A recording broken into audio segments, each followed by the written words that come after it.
Assalamualaikum warahmatullahi wabarakatuh. Waalaikumsalam warahmatullahi wabarakatuh. Salam. Selamat pagi dan salam sejahtera kita semua yang kita hormati semua. Pak Dedi, senior kita, Kepala BPSDM yang mengepalai semua sekolah dan diklat perhubungan selama lebih dari 5 tahun, 2006 dan 2011 kalau nggak salah saya. Kemudian Pak M. Yusuf dan kemudian tentunya Pak Sahar sebagai ketua adminnya. Dan Ibu Bapak sekalian, dan yang lebih penting adalah para taruna-taruni yang hadir pada hari ini. Semangat ya taruna-taruni. Selamat.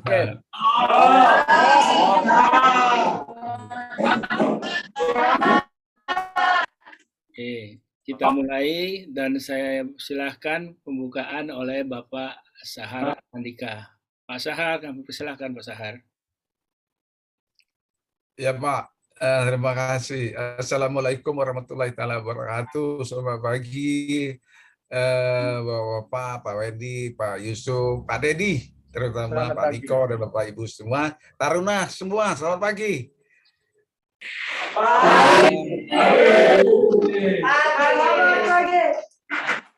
Ya, pagi ini kita satu acara yang ditunggu sebetulnya. Ini sudah seri yang ke-16 karena Pak Dedi bilang menyesuaikan. Nah, jadi kapan saja. Nah, waktunya pagi ini kita mendengarkan Pak Dedi yang luar biasa. Pak Dedi cukup lama ketua KBPSDM, jadi pengalamannya banyak untuk kita yang dosen, Bapak Ibu narasumber, Pak Yusuf dan Pak Wendy, terutama untuk taruna semua. Mari kita dengarkan, kita simak dengan hikmat untuk mendapatkan bagaimana diklat perhubungan itu menurut Pak Dedi. Gitu.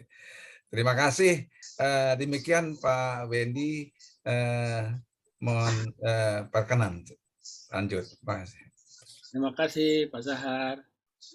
Pak Dedi Darmawan, silakan Pak waktunya. Terima kasih Pak Wendy, terima kasih Pak Sahar.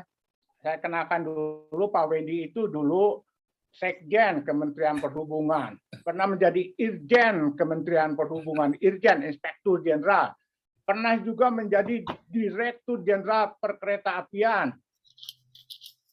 Sekarang tenaganya beliau itu dan keahliannya masih digunakan di Dirjen di Perhubungan Udara sebagai tenaga ahli climate change, membantu expert-expert dari ICAO dan dari manapun yang sedang membantu perhubungan udara. Jadi kita berikan aplaus untuk Pak Wendy Aritena.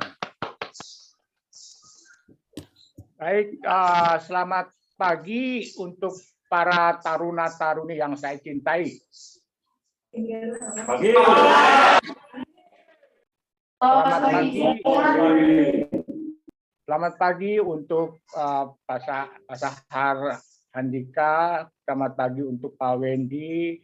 Selamat pagi untuk Pak Yusuf dan seluruh peserta yang kebetulan mendengarkan acara ini.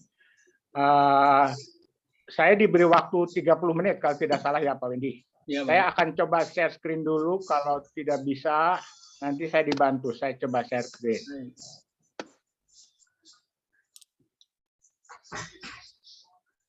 Di mana yang ininya ya? Kok nggak ada? Pak, Oh, di file. Bentar, ada nih. Ada. Saya buka dulu.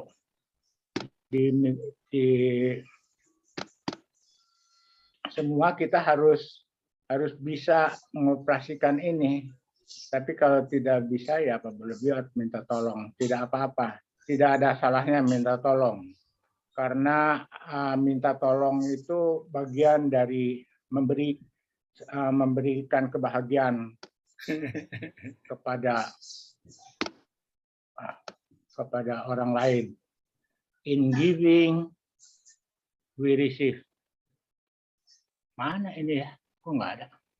Di mana sih? Saya cari-cari nggak ada. Share screen? Iya, share screen. Begitu. Bukan filenya saya Bapak di di mana ya? PowerPoint. Tapi nggak muncul tuh Udah PowerPoint-nya. Bapak buka belum? Oh, buka dulu PowerPoint-nya ya? Ya. Oke. Saya buka dulu PowerPoint-nya. Kita harus sambil belajar. Ya. Karena kalau tidak belajar, kapan bisanya? Saya biasanya dilayani, jadi saya tinggal bicara. Tapi kali ini, karena saya berbicara tentang teknologi informasi, ya saya harus bisa. Semua yang berbicara itu harus bisa apa yang dia bicarakan. Jadi, coba kita lihat. Here we are. Kita buka. Sekarang share screen, Pak. Ya, Pak. Nah, setelah dibuka, ini sudah dibuka.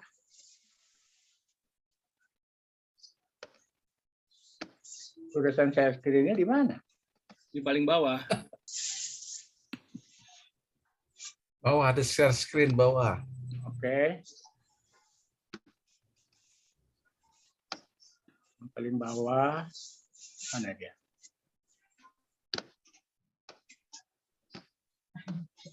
Oke, ini.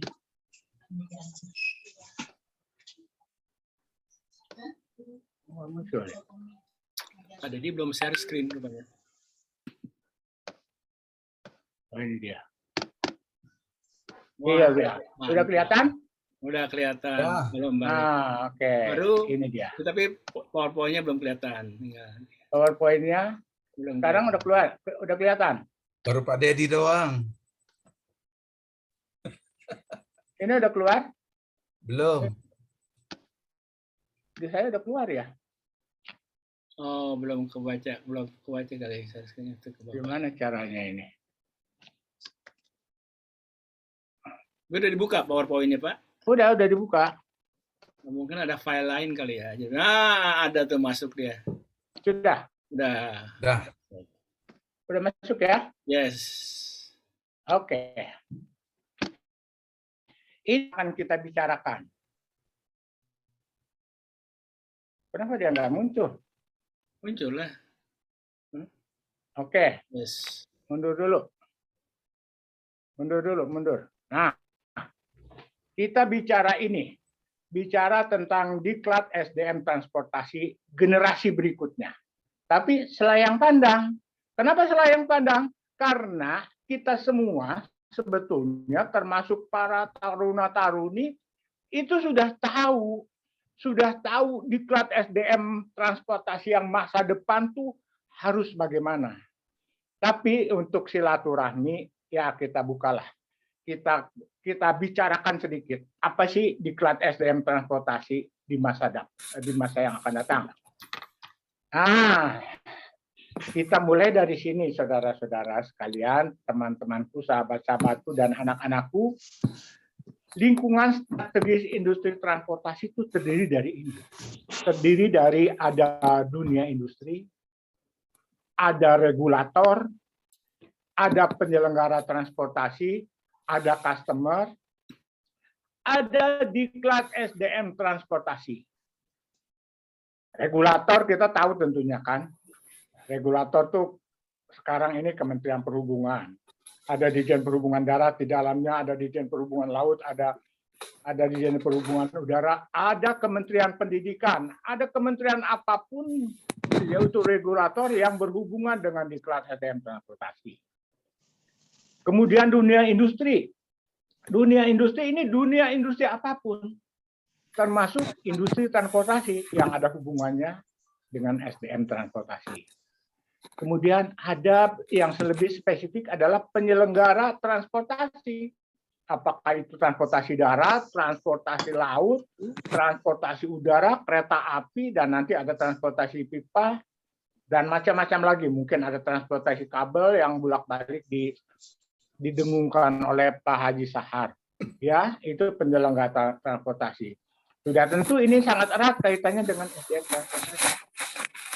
Kemudian ada customer. Nah, customer ini apa? Customer ini itu termasuk di dalamnya para taruna-taruni ini. Para taruna-taruni inilah. Para peserta didik itu customer dari Diklat SDM Transportasi.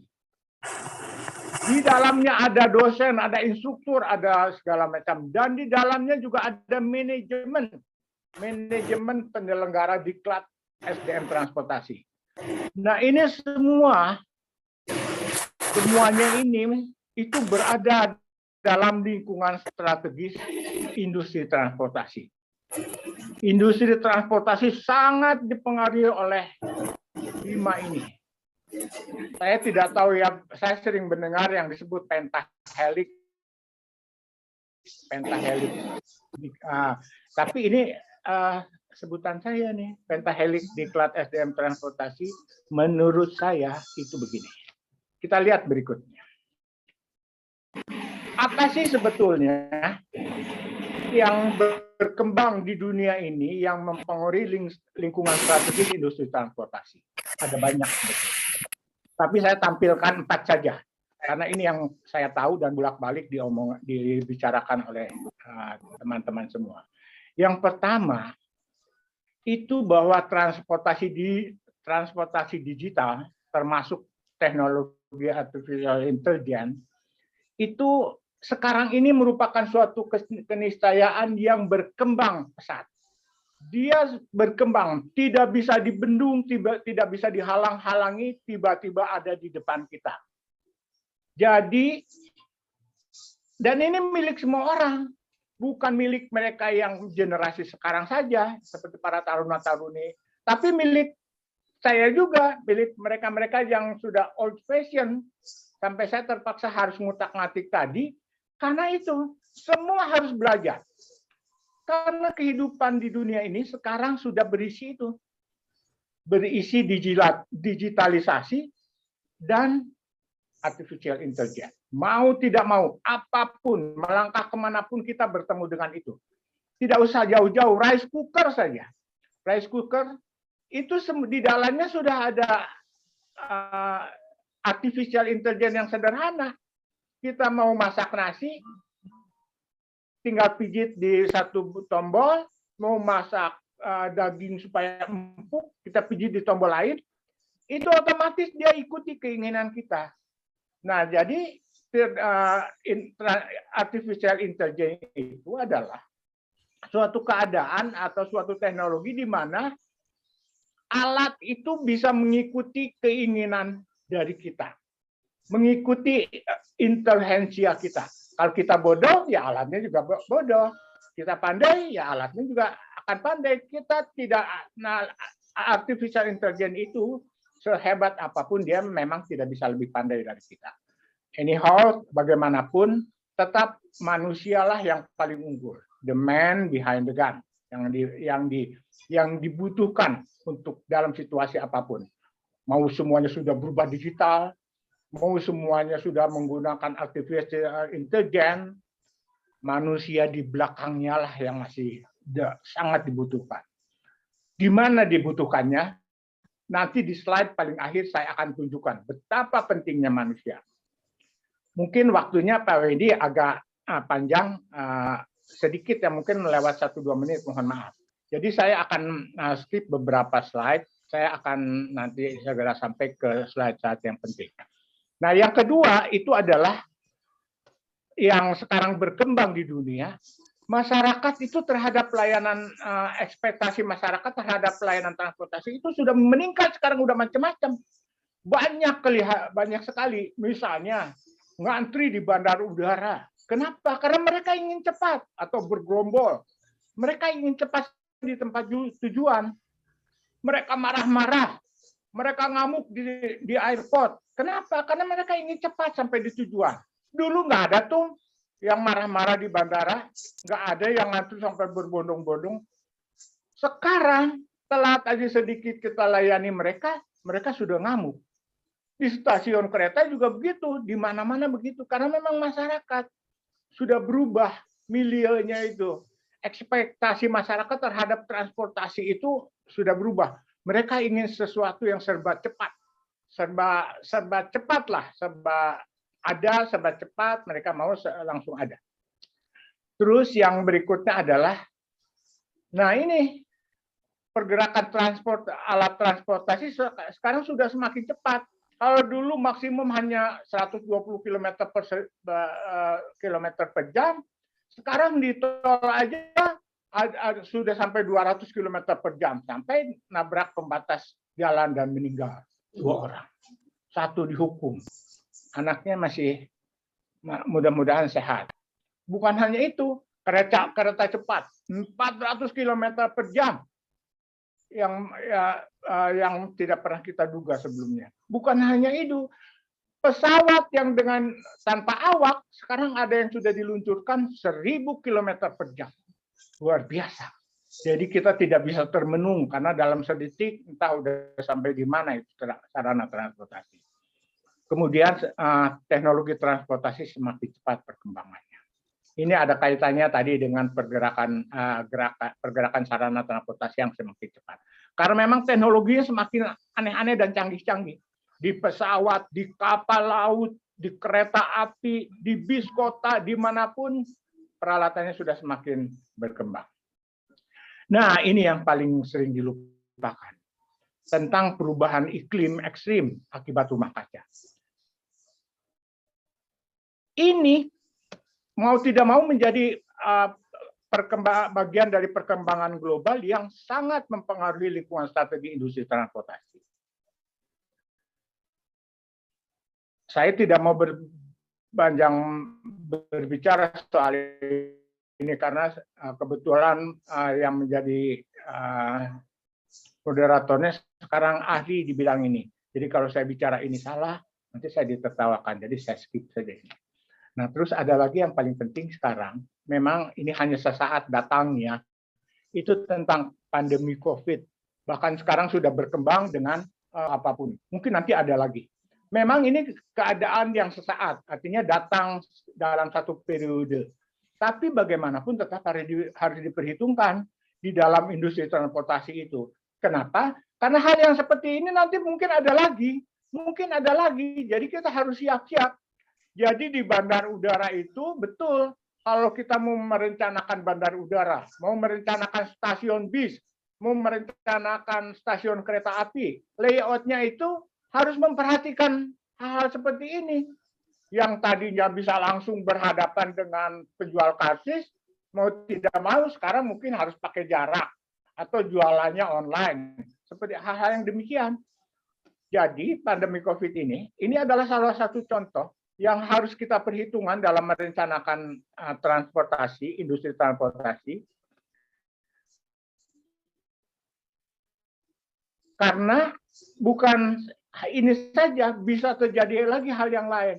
Kita pernah mengetahui ada hal seperti ini tahun-tahun sebelumnya. Nanti akan ada lagi, walaupun dia datangnya intermittent gitu loh. Sebentar, sekali-sekali, sesaat-sesaat, tapi pasti akan datang. Jadi bagaimanapun harus diperhatikan. Tidak hanya itu, nanti akan kita lihat di mana dia berpengaruhnya berikutnya. Nah, ini saudara-saudara. Jadi apa yang perlu dilakukan dengan yang hal-hal yang mempengaruhi itu tadi? Kalau saya kembali ke sana.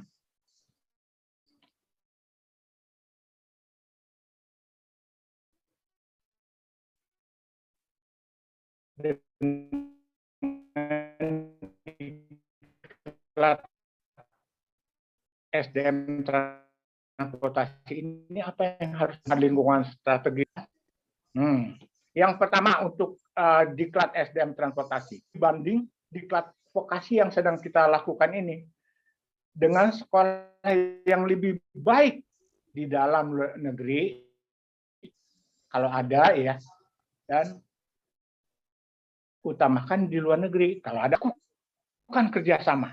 Kenapa? Karena dengan kerjasama itu kita akan bisa saling sharing, bisa saling memberi. Ada satu kisah tentang kerjasama itu.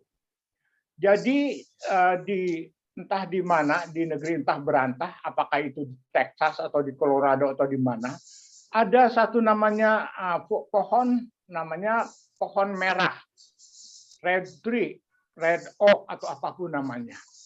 Di hutan, di satu hutan. Dia tidak, kalau pohon yang lain tumbang, dia tidak tumbang satu hutan itu. Orang penasaran diteliti ke sana. Setelah dilihat akarnya tidak dalam juga. Tapi akarnya tuh merambat kemana-mana, saling mengikat dengan pohon-pohon yang lainnya. Saling mengikat dengan pohon-pohonnya. Mungkin teman-teman semua yang mendengarkan ini sudah pernah mendengar cerita itu. Tapi poinnya adalah, akar yang saling mengikat itu ternyata yang menguatkan pohon itu berdiri. Dia tidak runtuh pohon itu, walaupun ada badai. Karena akarnya saling mengikat. Jadi konsepnya adalah konsep suatu kerjasama yang erat itu akan menguatkan kedua organisasi yang bekerja sama. Jadi kalau yang diajak bekerja sama itu pandai-pandai, yang mengajak kerjasama juga akan ikut pandai. Tapi yang ngajak kerjasama yang bodoh tidak akan ikut ke bawah bodoh, yakinlah. Tapi pasti akan memberikan kepandaiannya kan yang pada yang lebih bodoh, jadi menjadi sama-sama pandai. Istilahnya, in giving we receive, in giving we make life. Jadi dengan memberi kita akan menghidupi yang lainnya. Konsepnya itu adalah itu. Jadi lakukan kerjasama. Jadi institusi-institusi pendidikan vokasi ya terutama, mereka akan tumbuh berkembang kalau mereka mau bisa bekerja sama. Kerjasamanya bisa pertukaran dosen, penggunaan fasilitas laboratorium, bisa pertukaran taruna-taruni atau apapun lah. Kalau misalnya nggak ada uang untuk ke luar negeri, di dalam negeri dulu. Kalau nggak ada uang dengan perguruan tinggi di luar institusi unit Badan Diklat di lingkungan kita, jadi antara kita dulu gitu loh. Kita lihat yang lebih keren mana nih. Oh iya, STIP keren tuh, atau STTD keren. Ya dari bawah tuh keren gitu loh, tuh kerjasama misalnya begitu. Macam-macam lah. Nah terus ini yang paling penting yang kedua. Kita harus mencoba membangun roadmap diklat vokasi untuk menserasikan target peserta didik dengan kebutuhan industri. Jadi bangun roadmap-nya. Roadmap yang bisa dilaksanakan. Jangan roadmap yang isinya hanya konsep-konsep, tapi roadmap yang sampai ke menyusun rencana aksi. Jadi ada action plan. Action plan itu apa, bagaimana, berapa, siapa, kapan selesainya. Jadi lengkap gitu loh. Ada apa yang mau dikerjakan, terus bagaimana mengerjakannya, terus berapa biayanya, kemudian siapa yang harus melakukan, dan kapan dia harus selesai. Harus ada itu. Baru dia bisa selesai. Nah, ini adalah suatu bagian dari link and match. Karena link and match dan kolaborasi, saya mulai dari sekarang, itu adalah target kemana diklat SDM transportasi yang merupakan diklat vokasi harus menuju, yaitu kepada suatu yang link and match dan kolaborasi. Dua hal itu yang harus dituju. Nah, kemudian ini apa ya, ketutup sama tulisan, ketutup sama foto. Nah, ini dia. Ini kembangkan yang ketiga, kembangkan kurikulum dan metode pembelajaran melalui kerjasama melibatkan dunia industri atau user. Ini juga bagian dari link and match. Tadi Pak Haji Sahar menyebutkan bahwa kurikulum itu harus disiapkan oleh Dikti, Kementerian Dikti, Mendikbud, Kementerian Mendikbud. Sebetulnya tidak ya. Kurikulum itu tetap dikembangkan oleh kita, oleh yang akan memakai. Tidak mungkin kurikulum diciptakan oleh instansi lain terus kita yang melakukan. Tidak. Kurikulum induk mungkin ya. Jadi ada bagian-bagian yang harus kita pelajari, harus kita ikuti. Sama seperti untuk diklat udara atau untuk udara itu ada IQ model cost, kemudian untuk laut ada IMO model cost. Untuk darat ada peraturan kepala badan atau peraturan menteri, untuk kereta api juga ada peraturan apa, nanti akan saya tunjukkan. Tapi yang pasti, semua kita harus kerjakan sendiri, karena kita yang tahu apa yang harus kita kerjakan dan apa yang harus kita bikin. Oh ya, saya lupa ya, saya akan singgung sedikit, bahwa diklat itu, lembaga diklat, ya, atau penyelenggara diklat, itu sama saja seperti koki, sama seperti tukang masak, sama seperti chef gitu ya. Jadi lembaga diklat itu harus bisa menyediakan apa yang diinginkan oleh ini tadi, oleh industri, oleh regulator, oleh user yang lainnya. Mereka harus memasak itu. Jangan customer-nya atau pelanggan restoran itu maunya nasi goreng, dibikinin sayur asam. Ya nggak akan dimakan, nggak cocok. Jadi supaya cocok, harus betul-betul menjadi koki yang profesional. Harus bisa berfungsi sebagai tukang masak. Itu yang disebut link and match.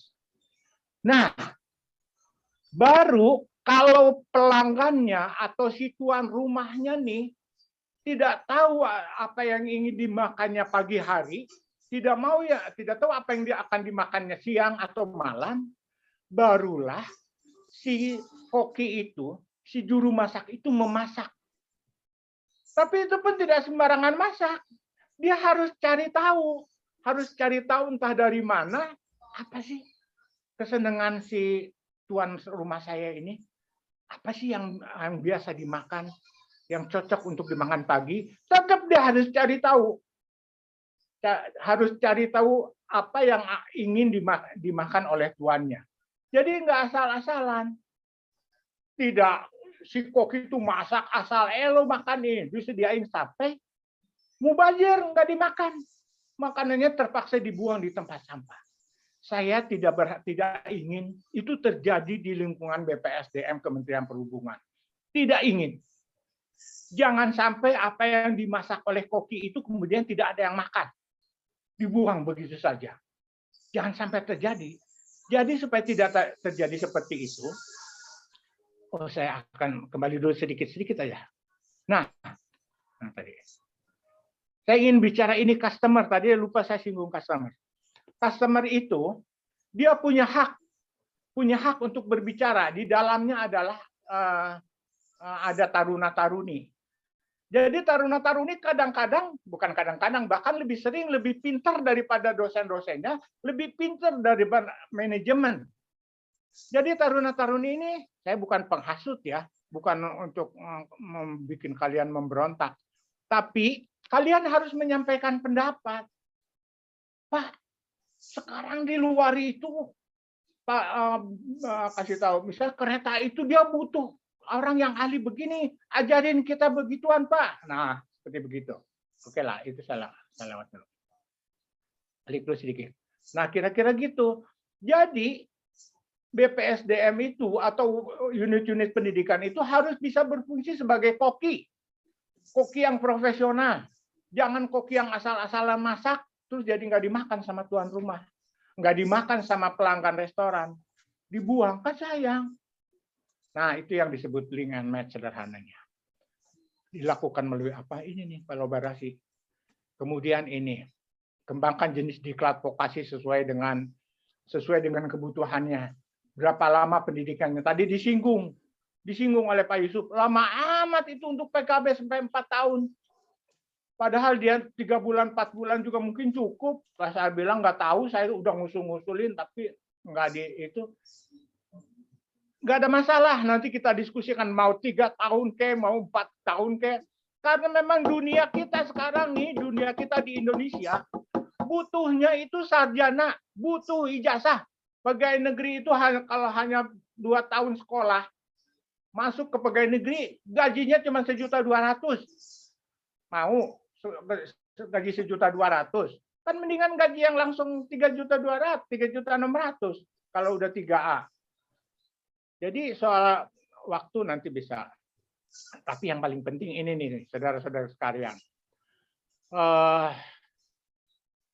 Bahasa asing. Bahasa asing itu betul-betul sangat menentukan.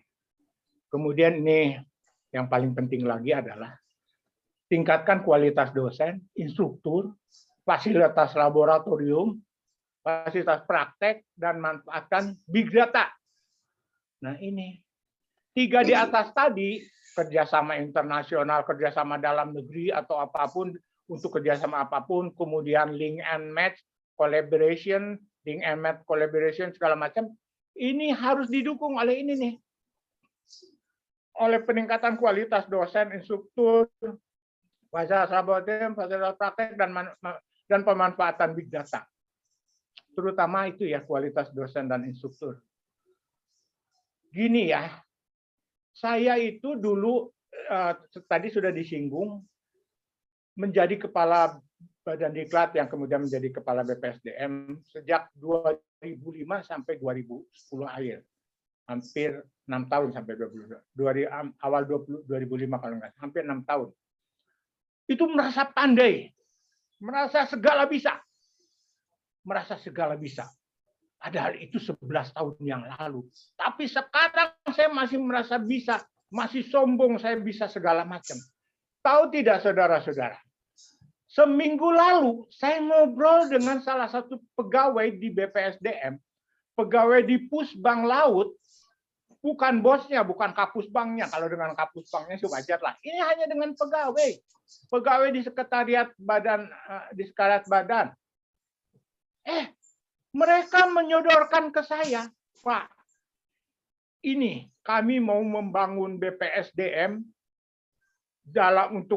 sehingga mampu untuk mengadaptasi 5 sampai 10 tahun ke depan pakai ini. Ditunjukkan ke saya RPJM-nya. Luar biasa.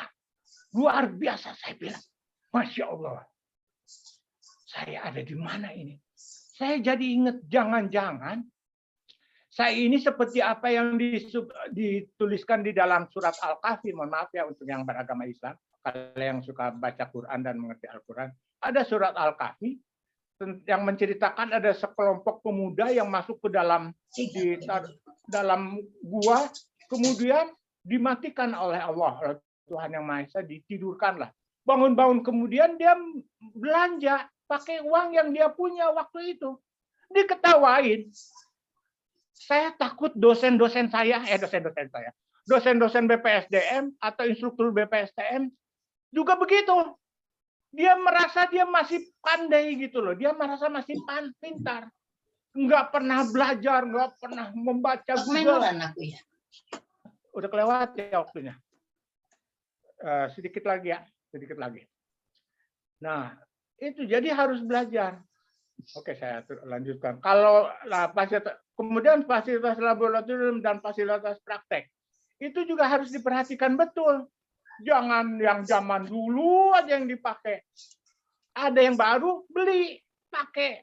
Kan BPSDM Perhubungan kan sekarang sudah BLU, punya uang sendiri, beli. Jangan disimpan uang itu. Saya lihat saldo awalnya gede-gede. Ada yang 50 miliar, ada yang 100 miliar. Nah, Dedi, itu pakai. Kalau nggak dipakai nanti diambil loh sama Kementerian Keuangan. Dipakai untuk COVID. Pak Dedi, punten, mungkin Pak Yusuf mau ini sebentar apa? Oh siap. Setelah itu Pak Dedi bisa lanjutkan. Kira-kira gitu ya? Oh iya, boleh. Oke, mangga Pak Yusuf, silakan. Maaf Pak Dedi ya. Siap. Terima kasih. Suara saya sudah bisa kedengaran. Oh jelas. Semangat Pak. Jelas ya. Terima kasih Pak Wendy. Apa yang ini saya matikan dulu ininya. Nggak apa-apa. Apa yang dikemukakan oleh Pak Dedi sudah menyeluruh. Jadi lingkungan strategis dari Diklat ini memang bidangnya sangat luas. Ada customer, ada penyelenggara, ada regulator, dan lain-lain. Saya hanya ingin salah satunya saja mengenai customer. Customer itu tadi disebutkan ada dosen, ada mahasiswanya, tarunanya, ada kurikulum, dan lain-lain. Saya ingin menyinggung masalah dosen. Dosen pada pendidikan yang sekarang sudah berubah. Pendidikan yang tadinya misalnya STTD, sekarang jadi PTDI. Jadi vokal. Jadi cara mengajar tentu juga berubah. Syarat dari dosennya juga tentu sudah berubah. Kalau dosennya masih mempunyai kemampuan seperti yang diceritakan tadi, yang hanya terbatas pada pengetahuan mengenai norma-normanya saja, dosennya tidak pernah praktek, bagaimana mungkin dia mengajarkan para tarunanya untuk praktek? Dia sendiri nggak pernah praktek. Oleh karena itu, salah satu saran saya, dosen-dosen yang memang belum pernah praktek, misalnya dosen mau mengajarkan bagaimana melakukan pengawasan muatan di jembatan timbang. Dosennya belum pernah praktek di jembatan timbang. Nggak tahu dia bagaimana prakteknya. Mau ngajar teori tentang pengujian, nggak pernah menguji kendaraan bermotor. Tidak tahu dia di mana itu nomor kontrol, di mana nomor chassis. Mana mungkin dia bisa mengajar cara yang terbaru ini. Oleh karena itu, salah satu sarannya, bagi dosen-dosen yang semacam itu, diberikan kesempatan untuk praktek-praktek.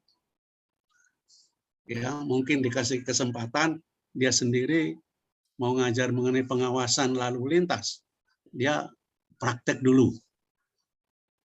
Mengawas di jembatan timbang, mengawas macam di terminal, mengawas misalnya di pengujian, diberi kesempatan mereka. Jangan diganti dosennya, nggak usah. Dosennya itu sudah ngajar lama, ngajar undang-undang LLAJ. Jadi tetap saja dia, tapi berilah kesempatan dia untuk praktek. Sehingga pendidikan PTDI itu yang kita baru caranya akan lengkaplah dosennya juga dosen yang bermutu. Saya kira itu salah satu dari apa yang bisa saya kemukakan. Mohon maaf karena saya harus meninggalkan tempat dulu karena acara yang lain. Terima kasih. Wassalamualaikum warahmatullahi wabarakatuh. Waalaikumsalam warahmatullahi wabarakatuh. Terima kasih Pak Yusuf. Pak Yusuf itu sudah menjelaskan nomor 5 ini. Itu dijelaskan oleh beliau, begitulah cara meningkatkan, salah satu cara meningkatkan kualitas dosen dan instruktur. Terima kasih sekali Pak Yusuf telah membantu saya menjelaskan ini. Tapi seperti yang saya ceritakan tadi, apa yang Pak Yusuf sampaikan itu tadi, itu ternyata sudah ada di dalam RPJM-nya BPSDM. Sudah ada RPJM untuk sampai 2030. Luar biasa bagus. Beruntunglah para taruna-taruni dan para peserta didik yang ikut pendidikan dan latihan di Kementerian Perhubungan sekarang ini. Mereka dipimpin oleh manajemen yang luar biasa keren, kemudian dosen-dosen yang luar biasa bermutu, karena mereka nanti akan lebih ditingkatkan lagi kualitasnya. Nah, ini satu yang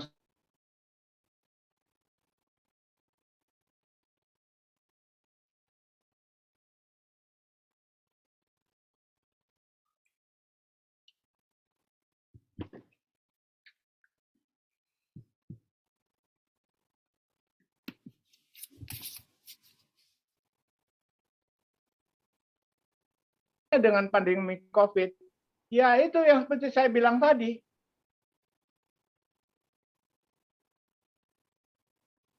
COVID itu bukan untuk dilawan, juga bukan untuk berteman.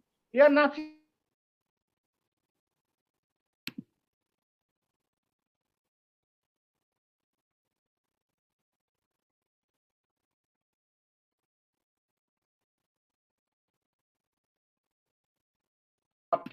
perusahaan-perusahaan di dalam negeri juga, atau bahkan di luar negeri, bahkan di dalam negeri, atau tidak untuk daring. Jadi kita bisa mengoperasikan seolah-olah kita ada di depan simulator di tempat praktikum, atau mengatur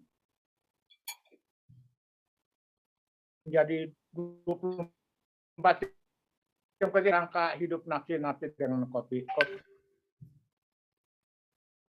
yang kita sampaikan. Tapi seperti saya akan tampilkan, oh iya ini tadi sudah singgung. Sempurnakan peraturan dan perundang-undangan yang memayungi Diklat SDM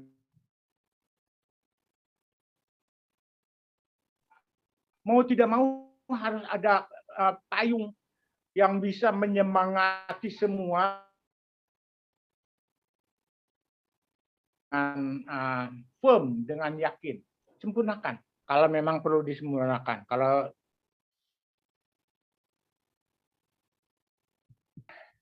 ini yang tadi disinggung oleh Pak Sahar, saya singgung sekilas, ada PP 5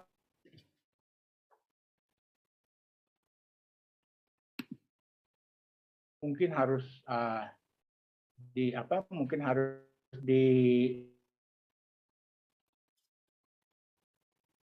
peraturan dan perundang-undangan yang mewarnai PP 51 bikinan perhubungan ini. Jadi mungkin yang lainnya sudah ada yang berubah. Kita juga harus ikut berubah.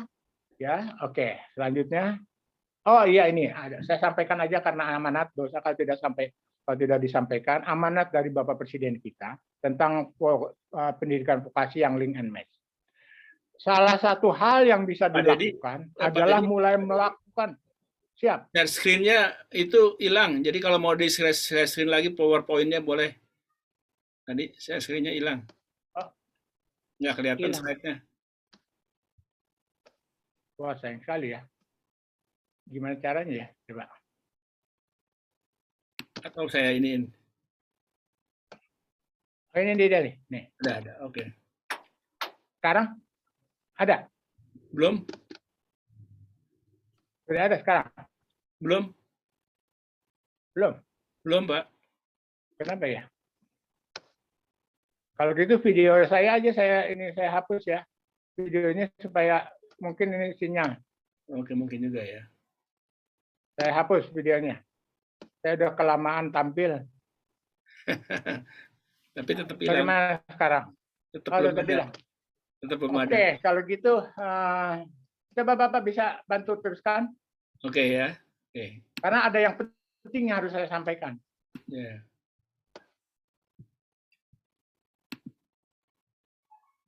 Ya, yang mana, Pak? Saya terus.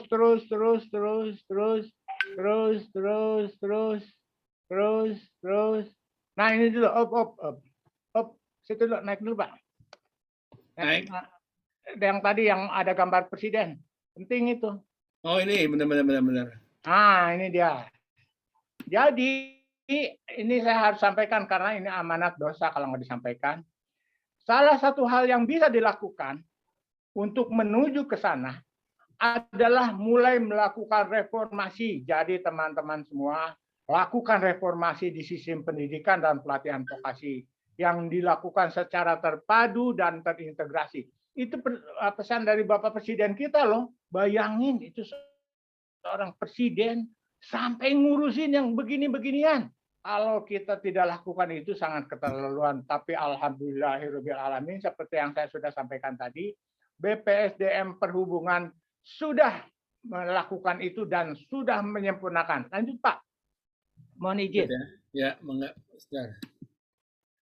Itu aja klik panah. Nah, ini mereka sudah paham betul apa yang disebut dengan pendidikan vokasi link and match. Ini saya ambil dari RPJM-nya BPSDM Perhubungan nih. Saya ambil yang sekarang dipimpin oleh Pak Antoni dan Pusbang Lautnya itu Pak Kapten Sahatua, kemudian ada Pusbang Udara, Pusbang Darat. Mereka bersama-sama menyusun ini beserta seluruh jajarannya. Paham betul mereka apa yang disebut vokasi pendidikan vokasi link and match itu. Karena kita ke sana menujunya nanti. Dan kolaborasi. Berikutnya Pak. Oke. Berikutnya. Mohon maaf ya Pak ya menjadi merepot. Oh, silakan. Jadi merepot. Ini dia yang mereka akan lakukan. Kolaborasi dalam model yang diciptakan oleh BPSDMP itu adalah seperti begini. Saya tidak mau lama-lama menampilkan ini karena saya saya takut tidak bisa menjelaskan. Ini saya ambil dari RPJM-nya BPSDM. Tapi inilah hebatnya. Nanti Pak.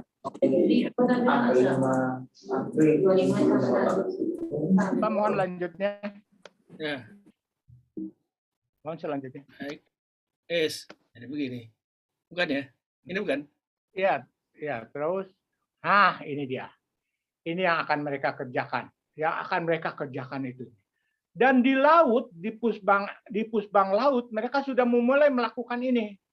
Jadi mereka sudah tugaskan kepada UPT itu untuk membuat model. Jadi proyek pilotnya, jadi UPT ini bikin proyek ini, UPT ini bikin proyek ini, semua. Dan sudah diberi waktu, harus selesai dalam waktu, ya, paling tidak konsepnya dalam waktu 1 bulan harus sudah selesaikan supaya bisa langsung dikerjakan. Lanjut Pak, mohon izin. Ini saya ngambil dari sana. Ini juga saya kira nanti bisa dibaca sendiri. Berikutnya Pak. Nah, stop di sini. Ini yang ingin saya ulas sedikit sebelum penutupan. Jadi, ini pun saya ngambil dari orang ini. Saya ambil ini dari slide-nya Pak Kapten Toto Subianto, yang dia itu pakar di pendidikan transportasi udara. Saya ambil dari sana, saya sudah minta ke beliau, sudah izin. Saya tidak akan jelaskan panjang lebar apa ini, tapi inilah yang terjadi sekarang. Kita masih berkutak-katik di sini nih, di outer world yang terlihat. Hanya behavior para peserta didik saja yang kita lihat. Behavior orang-orang saja yang kita lihat. Tapi yang lebih dalamnya lagi, di inner world ini, ada feeling, self-belief, value, attitude, fears, temperament. Ini belum pernah disinggung. Yang dilihat tuh hanya baru ini. Sampai terjadi kisah ini nih. Kisah ada pesawat nabrak gunung. Pesawat Germany, flight ini, entah tahun berapa saya lupa. Dia nabrak gunung. Padahal di cuaca yang terang, pesawatnya oke banget, pilotnya dalam keadaan oke semua, tapi dari black box-nya terdengar seperti pesawat itu ditabrakkan ke gunung. Memang disengaja ditabrakkan ke gunung. Jadi seperti pembunuhan diri massal gitu loh. Dan sejak itulah mereka mulai menyadari ada hal-hal seperti ini yang tidak perlu, yang tidak pernah dilihat. Kita berkutak-atik di sini, tapi yang bawah ini tidak. Mohon berikutnya Pak, sudah. Ini juga kita lewat saja. Kita lewat karena nanti akan semakin bertambah ruwet. Nah, ini saja. Jadi para taruna-taruni yang ikut dalam acara ini dan para peserta semua, Pak Sahar dan Pak Wendy yang saya hormati, saya selesaikan acara saya yang sepotong-sepotong dengan kata ini nih. Saya ini pun mendengar dari Pak Kapten Nababan. Kapten Nababan, pilot kawakan dari Garuda. Dia patuh betul pada masanya kepada dirutnya. Ini omongan dirut Garuda waktu pada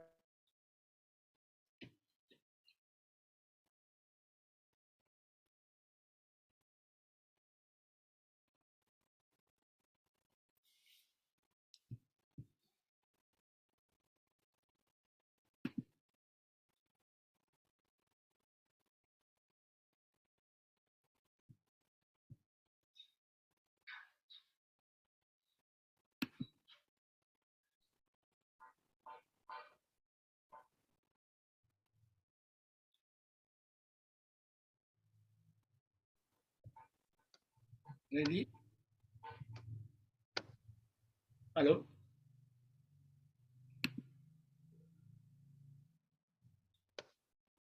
Ada di? Iya. Oke. Sudah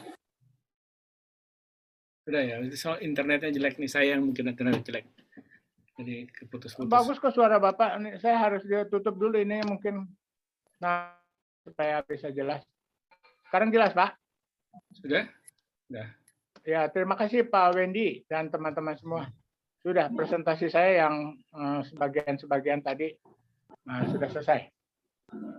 Baik, terima kasih banyak Pak Dedi Darmawan. Ini Kepala BPSDM kita yang cukup apa ya senior nih, udah 6 tahun beliaunya dan sekarang masih aktif juga berhubungan. Saya buka kesempatannya. Tadi udah Pak Yusuf menanyakan sebentar karena beliaunya ingin pergi ada acara. Pak Dedi kalau boleh ini saya mulai dengan penggantinya Pak Dedi dulu.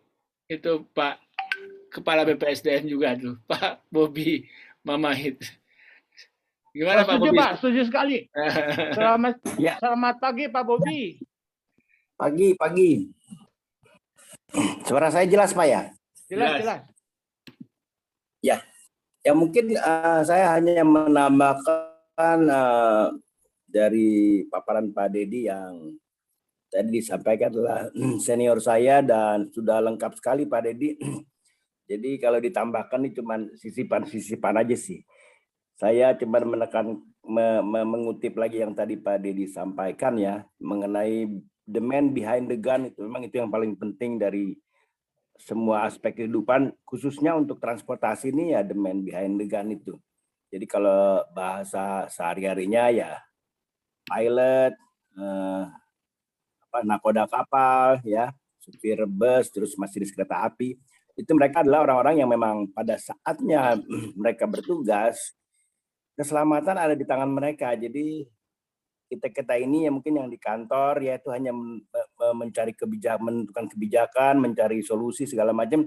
Tetapi pada akhirnya mereka itulah yang menjadi ujung tombak daripada yang kita bicarakan pagi ini adalah mengenai transportasi. Jadi the man behind the gun ini memang saya cuma ingat dulu pernah ada juga semacam kerjasama dengan pemerintah daerah terkait dengan pembinaan pejabat-pejabat pembina pemerintah daerah yang biasanya kita ketahui mereka di dinas-dinas ya. Itu tentunya mereka tuh pembina di daerahnya masing-masing. Nah, kita bisa bayangkan kalau pembina-pembina yang di daerah itu tidak menguasai yang terkait transportasi, karena kita tahu bahwa ya pola apa namanya perputaran atau mutasi atau rekrutmen di pemerintah daerah biasanya tidak tidak berdasarkan kompetensi daripada orang yang ditunjuk yang akan menjadi pembina itu. Jadi dulu kita lakukan ada setahun sekali kalau nggak salah ya ada apa namanya pembinaan untuk mereka itu dan dididik di Jakarta. Itu ada seperti itu, kebijakan seperti itu sehingga diharapkan pembina-pembina yang di daerah pun paling tidak bisa sama atau mendekati pembina-pembina yang di pusat.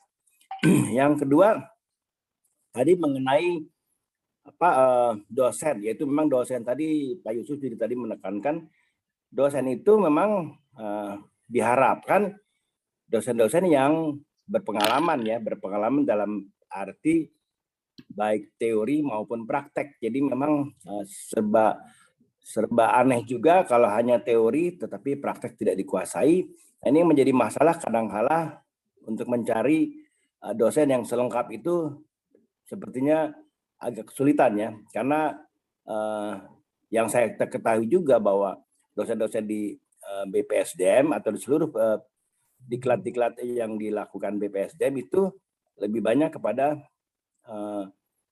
dosen tetap ya. Jadi dari mulai masuk ke pegawai negeri terus sampai dengan pensiun ya dosen terus. Seperti itu. Jadi saya berpikir itu juga tentunya kepada mereka-mereka harus diberikan semacam refreshing khususnya di prakteknya. Jadi dulu ada saya lupa ya PP ya mengenai ada istilahnya penelitian. Jadi kalau di diklat laut itu ada diberikan kesempatan untuk berlayar kembali walaupun memang tentu waktunya tidak lama ya, mungkin 6 bulan atau setahun untuk menyesuaikan dengan jenis-jenis alat transportasi laut yang baru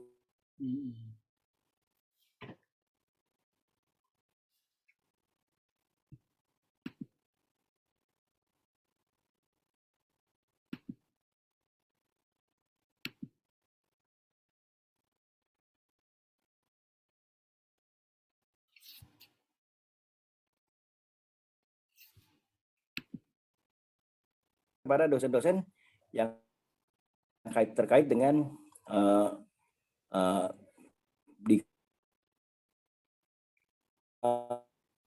diberi, bahkan hampir semua ya dosen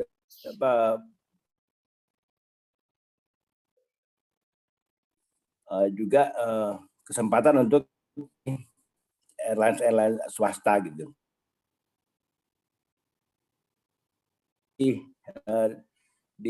Untuk di kelas sekarang mungkin kebijakan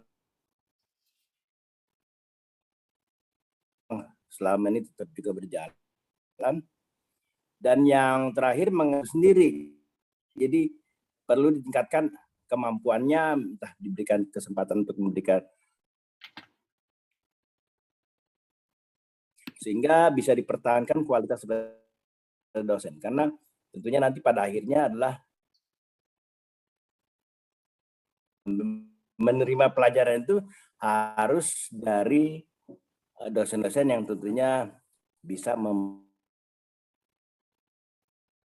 kader transportasi yang handal di kemudian hari.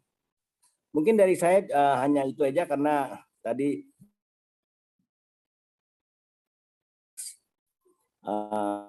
semoga bisa bermanfaat untuk diskusi sehari ini. Terima kasih Pak Wendy, Pak Dedi.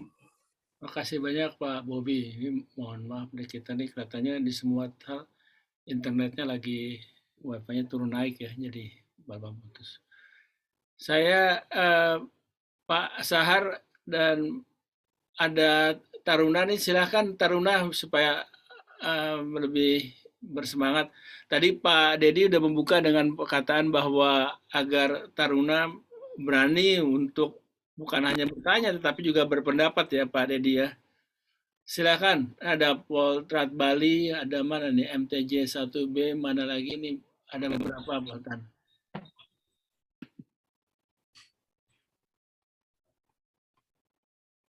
Pak Sahar mungkin Tarunanya kalau ada. Iya Pak, terima kasih. Taruna, silakan Taruna kalau ada yang akan disampaikan. Silakan Taruna. Mungkin kali ini Taruna. saya akan bertanya. Silakan Taruna ya. Siapa? Assalamualaikum warahmatullahi wabarakatuh. Selamat pagi Ya. Pak, mohon izin Pak, izin rekan-rekan, izin memperkenalkan diri. Nama Taruni Remaja Wina Aulia Rahmi, nomor Taruna 2001410 dari PTDI STTD, merupakan salah satu Taruni Bapak Sahar Andika. Izin Pak, apa perbedaan diklat transportasi ditinjau dari berbagai Bapak dulu menjadi KA BPSDM dengan diklat yang sekarang? Mohon arahannya Pak, siap, terima kasih. Oke, kasih Mbak. Ini ada lagi, silakan kita buka untuk Taruna. Itu tadi udah diberikan oleh siapa nih, adik siapa namanya tadi? Udah berani bicara Wina Aulia. Silakan yang lain nih.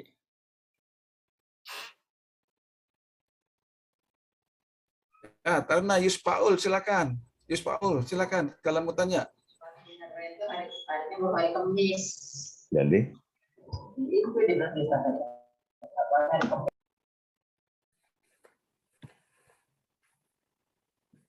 Taruna.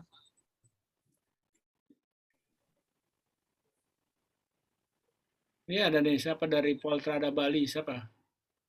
Udah raise hand, silakan bicara aja kalau mau. Dari Bali. Dari Bali ada yang tanya? Ini maju ke depan kelihatannya, silakan. Izin perkenalkan diri, Taruni Muda Tulis nama Rani Putri, nota 2101019, izin bertanya. Tadi dijelaskan bahwa yang kita harus lakukan adalah menyempurnakan peraturan perundang-undangan. Jadi pertanyaan saya sebenarnya seberapa persen efisiensi jika melaksanakan penyempurnaan peraturan dan apa saja yang akan lagi pada peraturan perundang-undangan kita? Apakah tetap saja peraturan perundang-undangan walaupun diubah, keadaan transportasi di Indonesia tetap berjalan seperti itu? Karena menurut saya itu seharusnya didasari dari diri sendiri untuk lebih mengembangkan menjalani peraturan tersebut.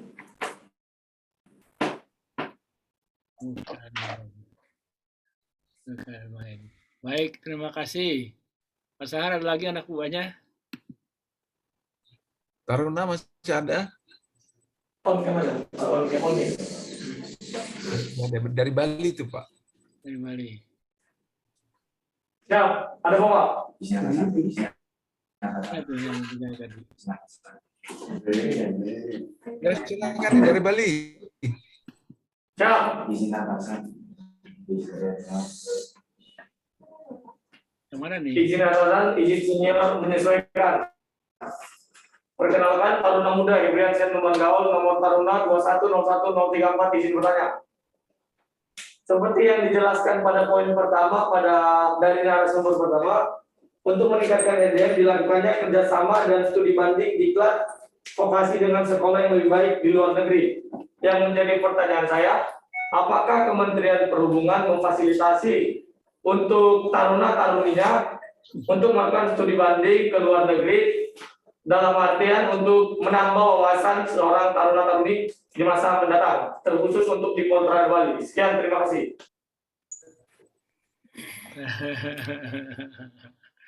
Baik deh, itu kalau gitu. Barangkali itu dulu kali Pak Sahar ya. Ya, Pak. Oke. Ini ada dari Pak dosennya, boleh mungkin nambahkan dikit nih. Dari ada Pak Niko sama Pak Ridwan, saya lihat. Siapa yang mau ingin menambahkan, Pak Niko atau Pak Ridwan? Ada Pak Tevi juga, Pak. Ada Pak Tevi juga ini. Silakan, Pak. Ya. Siapa yang berkenan untuk ini?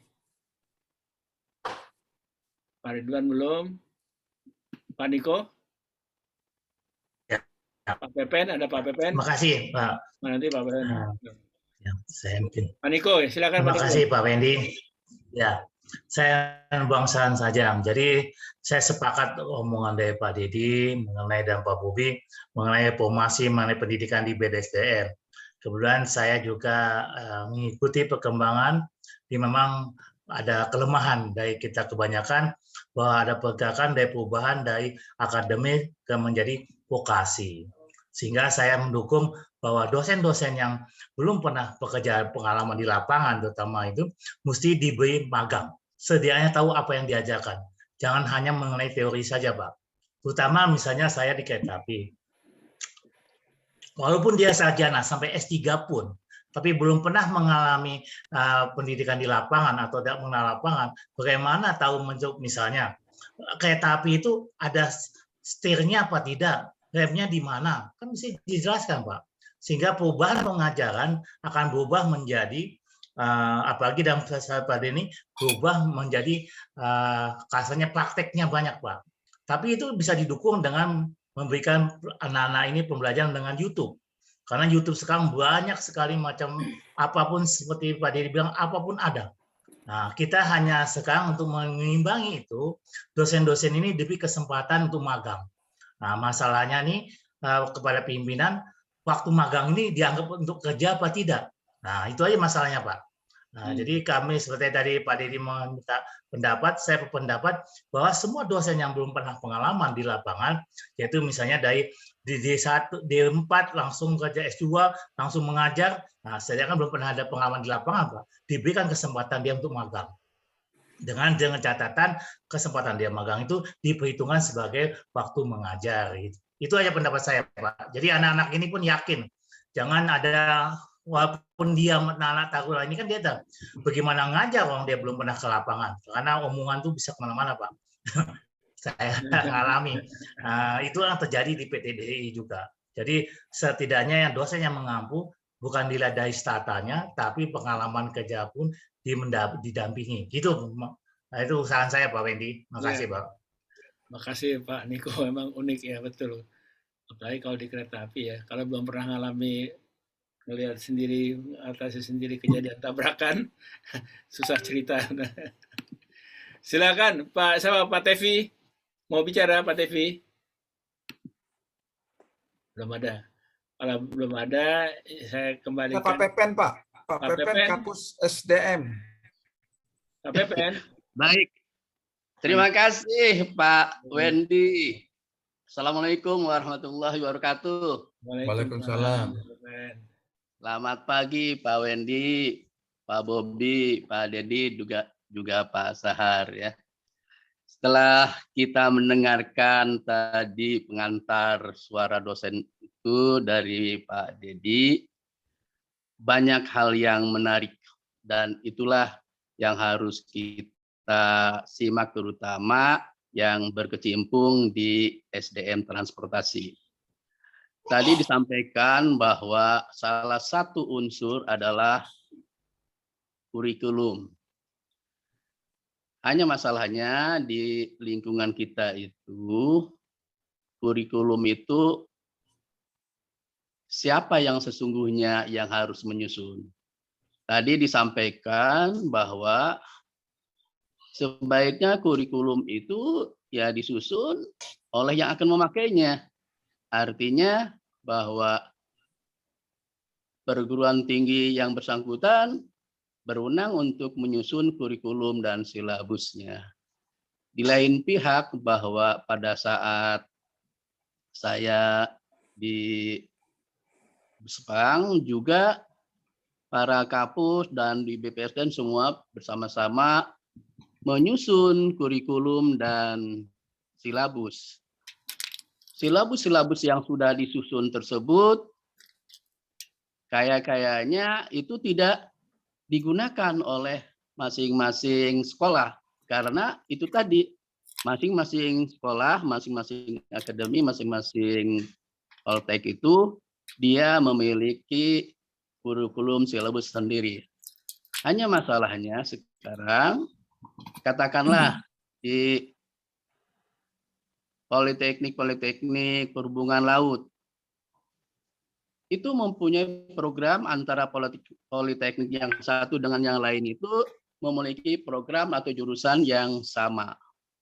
Nah, kalau nanti misalnya programnya sama, jurusan yang sama, kurikulumnya berbeda sesuai dengan kurikulum yang dibuat oleh masing-masing politeknik itu sendiri. Bagaimana nanti stakeholder-nya? Dia akan menilai lulusan atau output atau taruna-taruna yang mana yang menurut dia baik, menurut dia cocok, sesuai dengan kurikulum. Padahal yang diharapkan bahwa semua lulusan atau ya lulusan dari sekolah-sekolah yang ada di Kementerian Perhubungan, program yang sama, jurusan yang sama, memiliki kompetensi yang sama. Sehingga brand dari jurusan dan program yang sama itu sama. Hanya kalau misalnya kurikulum yang berbeda, silabus yang berbeda, ya jelas nantinya juga akan berbeda. Belum juga kita kaitkan dengan standar kompetensi kerja nasional sektor transportasi. Saya melihat bahwa apakah lulusan-lulusan dari sekolah-sekolah kita di lingkungan perhubungan itu kalau distandarkan gitu ya, apakah dia sudah memiliki standar kompetensi yang telah ditetapkan dalam standar nasional itu? Saya kurang begitu mengetahui karena selama saya di BPSDM tidak banyak lulusan-lulusan dari sekolah-sekolah kita yang mengikuti ya standar tadi. Hanya dia lulus ya dia langsung di dunia kerjanya. Namun dia belum diuji apakah yang bersangkutan itu sudah betul-betul memiliki kompetensi di bidangnya. Saya kira itu mungkin untuk ke depan bahwa lulusan-lulusan dari Poltek kita juga bahwa selain dia lulus juga harus punya kompetensi. Dari sekolahnya itu harus menerbitkan bahwa yang bersangkutan memiliki standar kompetensi yang telah ditetapkan oleh perhubungan. Demikian Pak, terima kasih. Terima kasih Pak Pepen. Terima kasih, menarik sekali komentarnya. Saya lanjutkan dulu pada Pak Ridwan Pak ya, setelah itu saya kembalikan kepada Pak Dedi. Pak Ridwan, silakan Pak. Ya, terima kasih Pak Fendi. Ini yang memaparkan tadi ini bekas bos saya Pak. Iya, Pak Didi Darmawan. Memang saya akui Pak Dedi ini selama saya jadi dulu waktu Pak Dedi Kepala BPSDM, saya komandan yang sangat fair gitu kan, sangat bijak dalam rangka memberikan kesempatan kepada bawahan untuk mengelola pendidikan. Tadi terkait dengan instrumen pendidikan, sebenarnya ada 3 hal, Pak. Pertama, memang tadi ada dosen tenaga pengajar. Kedua, fasilitas laboratorium praktek. Ketiga, memang kurikulum. Nah, kalau di laut, kurikulum itu sudah diatur oleh AIMO, Pak, yang disebut dengan STCW. Di situ ada 4A, itu yang standar minimalnya, yang tentunya itu disusun berdasarkan kebutuhan pasar. Nah, yang 4B itu yang tambahannya yang sebaiknya diikuti. Hanya terkait dengan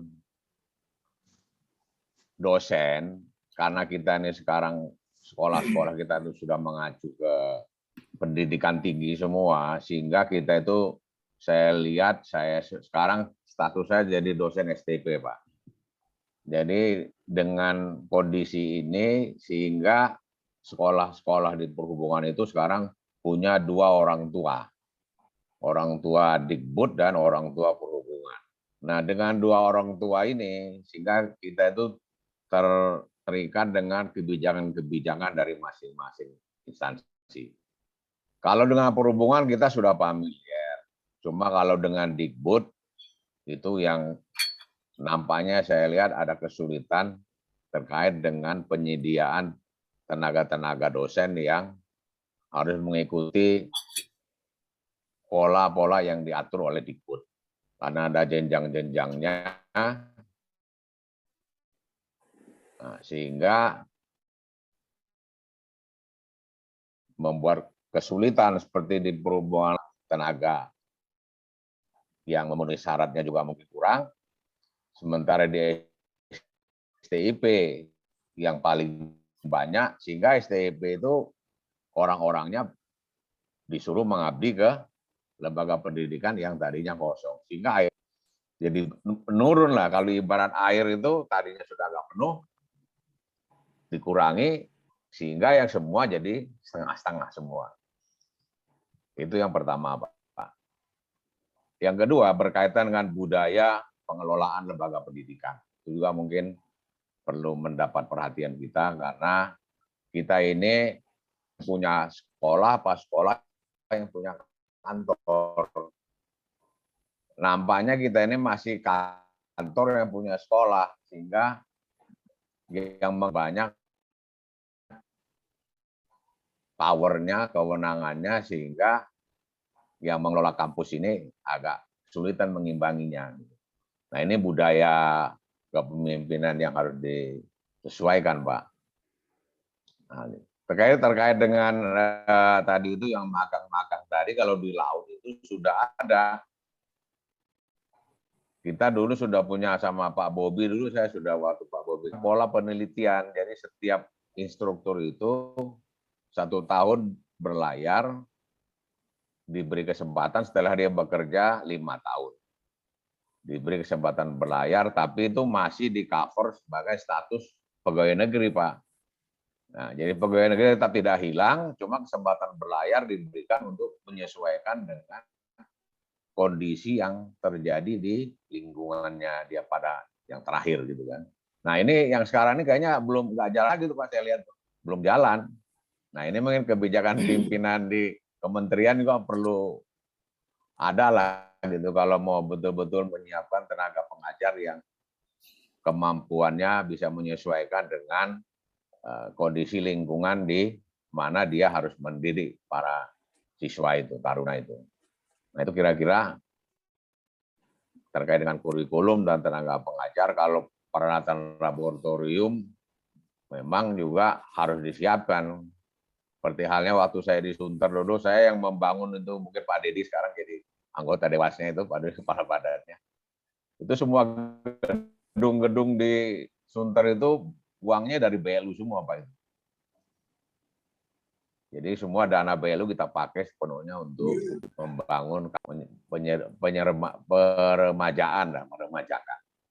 Kira-kira mungkin demikian aja masukan dari saya, Pak Wendy. Terima kasih Pak Ridwan. Ini Assalamualaikum warahmatullahi wabarakatuh. Waalaikumsalam warahmatullahi wabarakatuh. Saya nggak tahu nih siapa lagi yang mau bicara nih. Sama ada Pak Tevi, tapi katanya belum muncul. Dan tadi ada Pak Desmond, nggak tahu Pak Desmond. Pak Desmond. Kalau gitu, kalau belum, saya kembalikan. Selamat pagi, Pak. Siap. Belum, Pak. Saya mendengarkan, Pak. Baik, kalau gitu. Karena itu bos saya juga, Pak Dedi itu, Pak. Jadi nggak berani Pak. saya. Bos kita. Pak Dedi yang paling bos. Ya, paling bos Pak Dedi itu, Pak. Termasuk memberi makan juga, Pak. Kan siang. Terima kasih, Pak Dedi. Terima kasih, Pak. Silakan, Pak. Maaf terlambat. Baik. Ngajar dulu ya, Pak ya. Pak Dedi, silakan Pak Dedi. Saya kembalikan ke Pak Dedi. Loh-nya kemana nih? Baik, Pak Wendy. Ya. Terima kasih. Setelah saya melihat ini, ternyata memang kita semua sangat cinta dengan Diklat SDM Transportasi ini, khususnya kepada BPSDM ya, sebagai alma mater kita. Terutama dari Pak Bobi, masukannya tadi dari Pak Bobi, kemudian didukung oleh Pak Niko, kemudian ditambah lagi oleh Pak Pepen dan Pak Ridwan, itu masukan yang sangat bagus sekali saya kira. Sekarang ini di BPSDM sudah ada RPJM ya, RPJM-nya sampai 2030. Di dalam situ itu saya lihat apa yang disampaikan oleh Pak Bobi dengan Pak Ridwan, Pak Pepen, Pak Niko, terutama menyangkut magang ya untuk para dosen, peningkatan kualitas dosen melalui magang dan kerjasama dengan industri, maksudnya dengan industri. Itu sudah ada di sana, hanya mungkin perlu disempurnakan. Jadi kalau ada dari BPSDM yang mengikuti acara ini, mungkin RPJM-nya bisa dikeluarkan. Dan yang paling penting, seperti yang saya sampaikan tadi, itu adalah walk the talk. Jadi lakukan dengan persiapan yang bagus tentunya. Artinya dibuat action plan-nya. Mulai dari apa yang mau dilakukan, kemudian bagaimana melakukannya, kemudian berapa kalau ada biaya, berapa biayanya, berapa lama, dan siapa yang melakukan. Itu semuanya tersusun dalam rencana aksi. Harus ada rencana aksi dan ada target waktu. Kalau hanya konsep, itu biasanya tinggal konsep gitu loh. Disimpan di dalam lemari. Dibaca-baca, simpan lagi, baca, simpan. Tapi kalau action plan, itu mau tidak mau sudah tertanam tanggung jawab untuk melakukannya. Dan saya lihat Pak Kapten Sahat ya sudah memulai untuk kepada UPT melakukan pilot. Pak Bi menyampaikan masukan untuk magang. Memang betul, itu salah satu kunci keberhasilan para dosen atau instruktur meningkatkan kualitasnya supaya bisa memberikan ajaran yang up to date lah melalui magang. Magang itu kan artinya dia melakukan bekerja sama dengan dunia industri, bekerja di sana, kemudian diberikan kepada para peserta didik pengalaman-pengalamannya. Atau mereka dunia industri itu buat peserta didik, sehingga para peserta didik walaupun mereka bisa belajar sendiri dari Google atau dari apapun, mereka bisa tahu keadaan saat ini yang harus mereka pelajari itu dan sampai 10 tahun ke depan itu apa, itu mereka bisa tahu dari kerjasama tadi itu. Terima kasih Pak Bobi dan didukung oleh Pak Niko serta Pak Pepen dan Pak Ridwan, memang harus begitu. Mudah-mudahan ada yang mendengarkan dari BPSDM dan bisa menyiapkan action plan-nya untuk itu. Kemudian saya belum ke Taruna ya, nanti belakangan untuk Taruna supaya saya bisa lebih panjang. Pak Niko juga tadi sudah menyampaikan sangat sependapat dengan sarannya Pak Bobi. Memang harus begitu. Jadi dia tidak hanya para dosen, instruktur atau apapun sebutannya itu tidak hanya menyampaikan teori, tapi apa yang walaupun menyampaikan teori, tapi dihayati gitu, disampaikan dari hati. Karena dia sudah mengalaminya, sudah melakukannya, sudah tahu apa yang dia omongkan tuh fisiknya tuh dia sudah tahu. Jadi itulah melalui kerjasama tadi. Ya, kemudian PPN saya kira betul sekali tentang kurikulum itu. Kurikulum memang setahu saya dari dulu sampai sekarang sejak dan zaman Pak Pepen tetap disiapkan oleh Pusbang ya, oleh Pusbang darat, laut, udara, mereka yang menyiapkan supaya itu menjadi payung acuan dari UPT harus sama seperti itu. Soal mereka nanti menambah-nambah untuk jenis-jenis tertentu, misalnya katakannya ditambah atau apapun, itu mungkin bisa dikreasikan oleh setiap UPT dari setiap pusbangnya itu. Dan memang harus sama, kalau tidak akan berbeda-beda nanti itu untuk jurusan yang sama atau untuk program pendidikan yang sama, untuk prodi yang sama. Saya kira harus sama. Nah, yang saya maksud tadi adalah itu yang dari karena seperti Pak Ridwan sampaikan tadi, kita sekarang ada dua induk, ada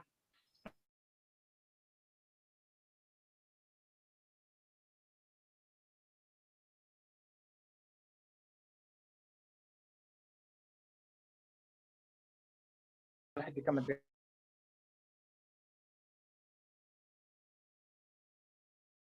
itu guru besar saya. Jadi saya itu kalau belajar tentang laut dari beliau ini, saya kan tidak mau kelihatan bodoh setidaknya dari semua orang gitu loh. Di depan Pak Ridwan tidak apa-apa saya kelihatan bodoh, tapi di depan kepala UPT yang lain saya harus kelihatan pintar, menguasai tentang diklat kepelautan. Jadi sehari 2 kali saya panggil dia, Pak Ridwan, ke sini Pak, kita ngopi. Nah, saya ajak ngopi, beliau sambil saya tanya-tanya. Diajarin lah sampai saya paham betul itu tentang kita.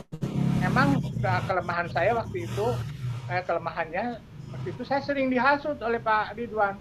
Tapi untunglah saya tidak termakan hasutannya. Saya hanya belajar saja. Belajar banyak. Nah, udara juga begitu. Hasutannya apa itu? Hasutannya apa Pak Dedi?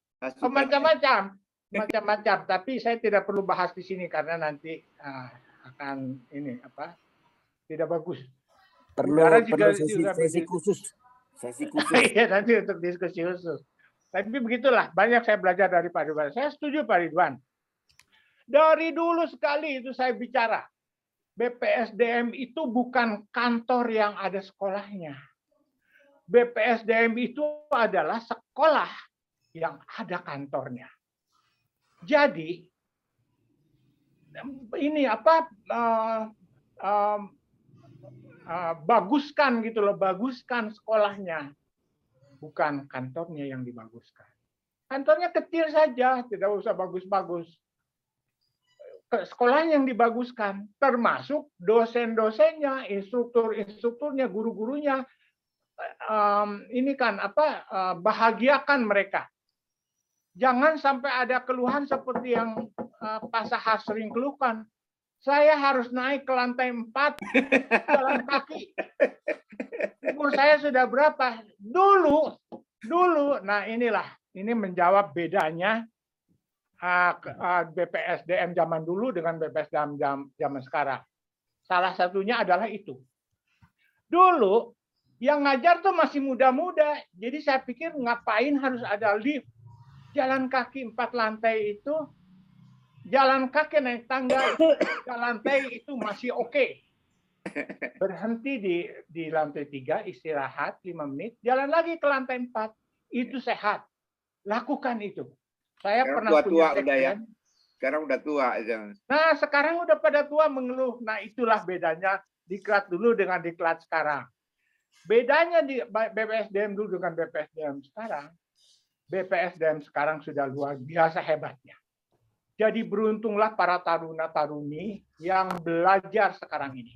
Karena sudah belajar di dunia yang mewah. BPSDM itu sangat mewah. Tapi balik lagi dulu ke yang Pak Ridwan sampaikan tadi tentang kantor yang punya sekolah atau kantor yang punya atau sekolah yang punya kantor. Saya sih berharap sekolah yang punya kantor. Jadi sekolahnya yang harus dimewahkan, termasuk gurunya. Gurunya harus dimewahkan. Jangan numpuk satu ruangan desak-desakan seperti begitu.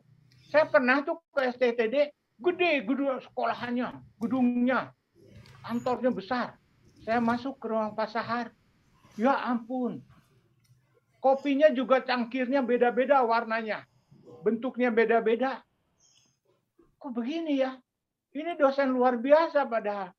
Nah, ini saya bukan menghasut ya, walaupun direkod itu tidak menghasut. Ini hanya mengungkapkan apa namanya keluh kesah, kegalauannya Pak Ridwan. Nah itu, kemudian saya ingin kepada Taruni STTD, Taruni Bali dan Taruna Bali. Taruni STTD tadi nanya apa bedanya sih Pak BPSDM yang dulu dengan yang sekarang? Oh beda sekali. Dulu itu Pak udahlah nggak usah diomongin. Pokoknya kalian yang sekarang udah semuanya serba wah, serba keren. Dosen-dosennya walaupun masih dosen lama udah bertambah pandai. Kemudian segala macamnya keren lah dibandingkan dulu. Jadi kami berharap kalian pun nanti setelah lulus lebih keren dari lulusan-lulusan sebelumnya. Nah, kemudian dari Taruna baru tentang penyempurnaan peraturan. Begini ya, peraturan itu, peraturan perundang-undangan itu, regulation itu, atau law itu, always come late. Selalu datang belakangan. Peraturan perundang-undangan itu selalu datang belakangan. Itu jangan dipungkiri. Pasti. Itu pasti begitu. Teknologi sudah kemana? Global sudah berubah bagaimana, baru kita bikin peraturannya. Tidak apa-apa, memang begitu. Memang begitulah hukumnya peraturan itu begitu, habitnya peraturan dan perundang-undangan. Jadi ini pun begitu. Kalau ada yang perlu diperbaiki, kalau ada yang perlu disempurnakan termasuk kurikulum, lakukan. Terlambat tidak apa-apa, memang karena terlambat. Memang selalu terlambat. Rule and laws always come late. Itu selalu begitu. Selalu datang. Come late. Come later. Jadi datang kemudian. Kemudian dari Taruna Bali tentang kerjasama dengan luar negeri atau dalam negeri, apakah pemerintah mengakomodasi ini? Ini sebetulnya saya maksudkan untuk para pendidik, ya, para pengajar maupun manajemen. Tapi juga tidak tertutup kemungkinan untuk para taruna-taruninya, para peserta didik, ada aktivitas pertukaran pelajar yang dilakukan oleh perguruan tinggi di luar sana. Lakukan juga di BPSDM. Cari itu taruna-taruna terbaik dari satu UPT 2 orang, dari satu UPT 2 orang. Pertukarkan dengan luar negeri yang lebih baik tentunya, di tempat pendidikan vokasi yang lebih baik di luar negeri, kirim ke sana. Kan kita BLU-nya banyak, bisa itu untuk membiayai itu, untuk yang terbaik, supaya nanti para taruna-taruni juga mau berlomba supaya bisa menjadi terbaik. Saya kira itu dari saya, Pak Wendy. Sementara. Terima kasih banyak Pak Dedi. Ini Pak Dedi, saya kasih kesempatan biar kita dulu nih, adminnya kan dosen juga nih, Pak Sahar. Tadi udah disinggung kopinya macam-macam. Biar dia, silakan dulu lah Pak Sahar, langsung diskusi dengan Pak Dedi di hadapan kita semua. Kita pengen tahu apa terjadi. Ya Pak, kalau boleh ini untuk kesempatan untuk Pak Dedi. Tadi Pak Ridwan sudah menyampaikan Pak, jadi sebetulnya nggak memperhatikan, tapi karena itu dijalankan, ya otomatis terlihat, terdengar, teralami, gitu Pak. Tadi sudah katakan Pak Dedi, saya sudah balik, ini ada Pak Pepen. Pak Pepen sudah pernah datang ke sana karena dia membaca tulisan saya di mana gitu ya, ada dibaca. Kita sudah tua, tapi lantai 4. Di SCTD yang bilang itu yang nggak setuju Pak Dedi dibuat lift. Nah, Pak Pepen sudah merencanakan buat lift, tapi anggarannya beda. Terus sekarang Pak Ridwan, kantor punya sekolah, apa sekolah punya kantor. Saya itu sebetulnya diajak ngajar juga di ITL. Sejak saya balik dari Malaysia, saya ngajak di ITL. Itu rektornya Pak Cuk. Mulai saya ngajar di sana tahun 2012 sampai sekarang ya Pak Cuk Sukardiman. Saya di SCTD itu 7 tahun, 7. Kepalanya diganti. PUI juga begitu. Bagaimana memikirkan luar negeri, bagaimana memikirkan dosen. Saya maaf, ini ada Pak Niko, ada Pak siapa, ada Pak Pepen. Saya juga sudah ngajak mulai dari manajemen semuanya saya ajak di sini gitu ya. Ada Pak Niko. Jadi mungkin sebetulnya gimana kalau kita ingin bersaing. Tadi saya sudah sampaikan di PP 51 itu diatur dulu dibentuk tim, saya membernya Pak Captain Harso dulu itu. Ada kantornya gede Pak, zamannya Pak Bobi, yang melantik juga Pak Bobi, dalam hal ini Pak Tommy, kami dilantik, disediakan ruangan gede, peralatan cukup, tapi nggak jalan. Setelah 2 tahun, tim PP 51 itu oleh BPSDN bukannya dibina, tapi ditanya, ini tim buat untuk apa? Nah, kan nggak tahu pekerjaannya gitu loh. Nah ini bukan. Jadi saya menyampaikan, saya nggak tahu nih, saya aja. Jadi melihat, mendengar, mengerjakan, melaksanakan, gitu ya. Terus dosen juga katanya tadi Pak Jonan mengatakan dosen itu yang pas adalah seperti di Amerika. Jadi dia sudah diposting 3 kali jadi dubes, baru jadi dosen politik, baru pas. Gitu juga teknik. Jadi betul itu Pak Niko. Pak Niko ini sudah melayang-layang kemana-mana, jadi semua sudah dipegang-pegang, sudah diraba-raba oleh Pak Niko. Jadi waktu dia ngajar, Pak Niko ini bukan mikir, tapi apa yang dirasa-rasa, apa yang diinjak, apa yang dilihat, apa yang didengar, dipraktekkan gitu. Nah, dosen ini kalau dia masih di lapangan, yang kita katakan tadi kita praktek gitu ya, itu susah bagi waktunya untuk ngajar gitu. Nah, kalau dia sudah ngajar, sudah dekat pensiun, nah ini dia katanya pembina itu menyambung hidup. Semestinya nggak begitu. Ya, jadi yang dikatakan oleh Pak Dedi, marilah kita itu kan ada PP 51, PP 51 itu dipegang gitu. Bagaimana kita melaksanakan dunia pendidikan itu, bagaimana semestinya gitu. Jangan nanti Pak Niko jadi kaprodi saja, tapi dia mikirnya saya ini kuatnya berapa bulan. Jadi mikirnya bukan dunia pendidikan, tapi mikirnya saya di sini ini akan kuat berapa bulan. Saya mungkin jangan terlalu jauh, nanti saya dikiranya kan tadi disampaikan, jadi saya hanya mengatakan mulai dari lift yang dikatakan Pak Dedi tadi, Pak Pepen sudah menemui saya subuh-subuh datang. Kenapa Pak? Saya pengen lihat yang dikatakan oleh Pak Sar itu lift. Jadi Pak Pepen itu sudah menggambar liftnya di luar gedung, terus di koridor dari lantai atas gitu Pak. Karena itu sebetulnya gedung itu secara ITB lah katakan begitu, lebih dari 3 lantai itu harus pakai lift. Kenapa itu gedung 4 ngos-ngosan? Itu naiknya ke lantai 4. Dan itu disebut, katanya Pak Dedi yang nggak setuju. dibuat lantai 4 lantai dikasih lift. Oke. Itu Pak, itu mungkin dari saya Pak. Bisa ditambahkan Pak Niko udah nggak tahan itu ketawanya karena kita ini pelaku pelaksana melihat mendengar gitu semuanya Pak. Terima kasih Pak. Mungkin boleh saya tambahkan Pak Wendy. Pak Bobi ya dulu silakan, nanti baru Pak Dedi. Silakan Pak Bobi. Sebetulnya tadi saya barusan japri ke Pak Sahar tuh, lihat tuh surat izin usaha pelayaran tuh. Di butir 7 itu dari dahulu izin usaha pelayaran tuh kewajiban dari pelayaran untuk memberikan fasilitas untuk kadet, apa istilahnya taruna untuk berpraktek.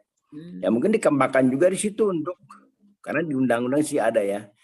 Dikembangkan juga untuk para dosen aja, jadi setiap izin usaha pelayaran tuh ya wajib juga memberikan ruangan atau fasilitas untuk dosen berpraktek mungkin ya. Itu saya karena di surat izin usaha pelayarannya kan sudah dicantumkan di butir 7 itu, jadi itu untuk menambahkan kepastian. Tapi ya saya juga nggak bilang itu berjalan ya, kadang-kadang taruna pun setengah mati untuk mencari tempat praktek. Itu saja mungkin. Kalau soal lift itu nanti kalau perlu nanti kita transportasi bantuin bikin lift sana lah nanti. Makasih. Kenapa? Pak, sebelum saya kembalikan Pak Dedi, katanya Pak Desmond udah mulai panas. Pak Desmond silakan kalau mau nambahin lift tadi. Pak, memang apa yang disampaikan Pak Dedi itu Pak Dedi, umum my cheese ya. Tapi cheese-nya itu udah lebih enak Pak. Cheese Belanda ya, dibandingkan dengan cheese yang dulu ya. Dan apalagi dosennya sekarang luar biasa ya, sangat berpengalaman seperti Pak Sahar, seperti mungkin Pak Bobi juga harus ngajar di situ. Pak Niko wawasan lebih luas. Kalau dulu kan belum muda, cuman masalah lift aja ini. Kelihatannya kalau udah itu naik dua lantai, 2-3 lantai masih oke lah ya. Kalau 4 lantai rasanya memang berat. Barangkali setuju dengan Pak Bobi. Coba kita buatkan donasi untuk buat lift itu ya. Apakah melalui APBN atau kerjasama badan usaha milik swasta dengan pemerintah ya, atau dengan ini dengan sekolah ya, bisa saja kan Pak ya, atau FLBT payment gitu ya. Jadi APBN itu kan terbatas. Jadi kalau bisa bayar dari APBN untuk operasi dan pemeliharaan plus investasinya. Menjadi tidak berat ya Pak. Nah, untuk investasi awalnya OPEX sama CAPEX-nya biar dari swasta. Tapi swastanya melalui lelang ya mungkin ya Pak ya. Lift tidak hanya lift barangkali, ada plusnya mungkin. Ada investasi yang kafetaria atau apa yang bisa dijadikan pendapatan tambahan. Dan kesejahteraan juga kan Pak ya, apalagi ada Pak Dedi dengan Brianinya, nggak ada masalah itu ya. Saya pikir atau sumbangan dari dosen trans ya kita kumpulkan, tapi mahal juga kan Pak ya Pak Bobi, liftnya mahal pasti itu, apalagi mereknya Mitsubishi. Jadi itu ya Pak ya. Jadi saya pikir memang ini saya tahulah Pak Dedi itu memang kerja sukses ya kan, bagian taruna-taruni sekarang. Belajar sukses ya. Demikian Pak Wendy yang saya pikir saya ikut bantulah kemajuan sekolah sekolah yang dibagusin, baru kemudian kantornya. Nah sekarang giliran kantornya yang agak dibagusin dengan tambah lift. Terima kasih Pak Wendy atas waktunya. Assalamualaikum warahmatullahi wabarakatuh. Terima kasih Pak Dedi. Silakan Pak Dedi. Terima kasih Pak Wendy, tambahan masukannya ini. Yang terakhir dulu Pak Desmond, sekaligus supaya bisa berkomentar untuk Pak Sahar. Saya setuju dengan saran Pak Desmond itu untuk lift ya. Itu walaupun sebetulnya STTD kan sekarang STTD itu sudah BLU. Jadi tidak harus mengandalkan rupiah murni dari APBN, tapi juga bisa memanfaatkan rupiah pendapatan dari BLU kalau ada. Kalau tidak ada, itu seperti saran Pak Desmond mungkin nanti yang disampaikan Pak Bobi juga, nanti dosen trans mungkin mengumpulkan itu sebagai donasi untuk membangunkan. Tidak ada yang mahal kok untuk sekolah itu. apapun bisa dilakukan itu oleh teman-teman di dosen trans. Pasti bisa. Di ITB saja ada 2 gedung yang dibangun oleh alma mater ya, oleh alumninya. Ada 2 gedung itu, 2 laboratorium besar. Ini di STTD hanya 1 lift, masa tidak bisa? Bisa lah pasti. Kita semua harus. Memang saya dulu tidak setuju pakai lift sampai lantai 4 karena untuk saya waktu itu ringan sekali naik sampai lantai 4.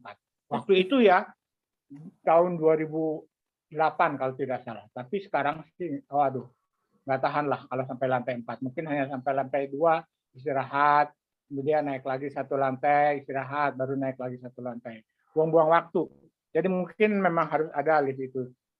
Mohon kalau dari BPSDM Perhubungan ada yang mendengarkan, mungkin bisa ditindaklanjuti.